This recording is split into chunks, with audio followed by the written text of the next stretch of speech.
Voici pourquoi il est impératif de rester informé de l'évolution de la situation politique en RDC. La République démocratique du Congo, un pays riche en ressources naturelles et en histoire complexe, traverse une période de turbulence politique qui mérite une attention particulière. Les événements récents ont mis en lumière les tensions croissantes entre les différentes factions politiques, et il est crucial de comprendre les dynamiques en jeu pour saisir l'ampleur de la situation. Le Parti du peuple pour la reconstruction et la démocratie, ou PPRD, a accusé des factions au sein de la République démocratique du Congo d'orchestrer une campagne de diffamation contre l'ancien président Joseph Kabila. Cette accusation n'est pas nouvelle, mais elle prend une ampleur particulière dans le contexte actuel. Le PPRD, qui a joué un rôle central dans la politique congolaise depuis sa création, se trouve maintenant dans une position délicate, cherchant à défendre son leader, tout en naviguant dans un paysage politique de plus en plus polarisé.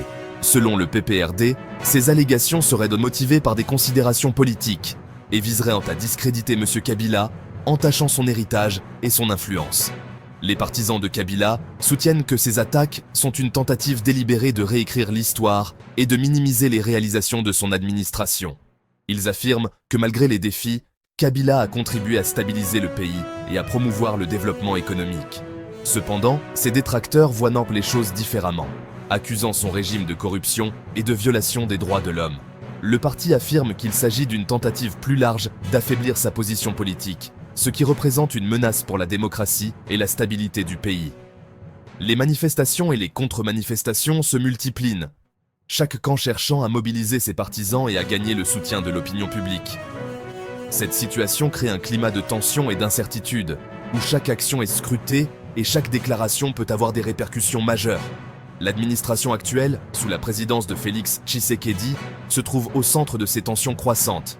Tshisekedi, qui a pris ses fonctions en 2019, a promis de lutter contre la corruption et de renforcer les institutions démocratiques. Cependant, ces efforts sont souvent entravés par des rivalités politiques et des allégations de mauvaise gestion. La relation entre Tshisekedi et le PPRD est particulièrement tendue, chaque camp accusant l'autre de saboter ses efforts. Cependant, la position du PPRD ne fait pas l'unanimité. De nombreux analystes politiques et observateurs estiment que le parti doit se réinventer et s'adapter aux nouvelles réalités politiques du pays. Ils soulignent que le retour de Kabila pourrait polariser davantage la société congolaise et entraver les efforts de réconciliation nationale.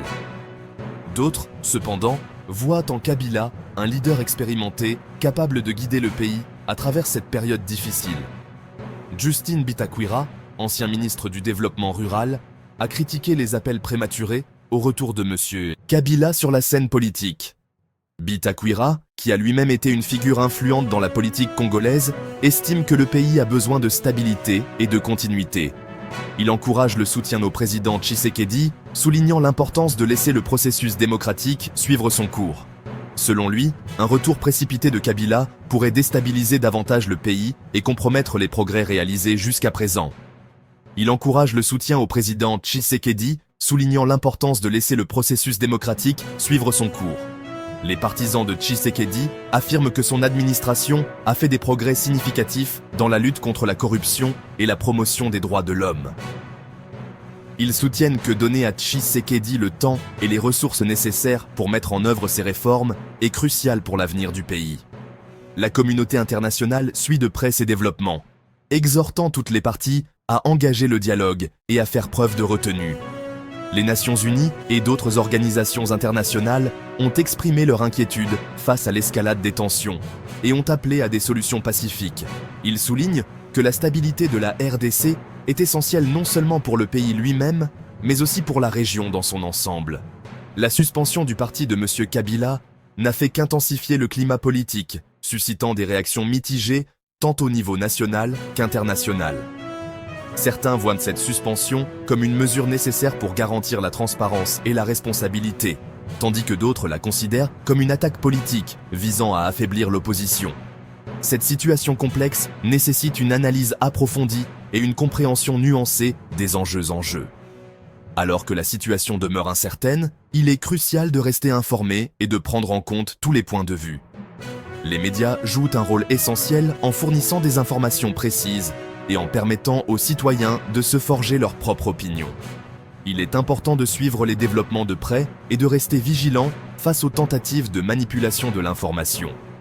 Le paysage politique en République démocratique du Congo se trouve à un tournant critique et des enquêtes approfondies seront essentielles pour en comprendre toutes les implications. Les prochaines élections seront un test crucial pour la démocratie congolaise et il est impératif que le processus électoral soit transparent et équitable. Les citoyens, les partis politiques et la communauté internationale doivent travailler ensemble pour garantir un avenir stable et prospère pour la RDC. Restez à l'écoute pour plus d'informations sur l'évolution de cette situation. Les prochains mois seront déterminants pour l'avenir de la République démocratique du Congo et il est essentiel de rester informé et engagé. Nous continuerons à vous fournir des mises à jour et des analyses pour vous aider à comprendre les développements en cours et leurs implications pour le pays et la région.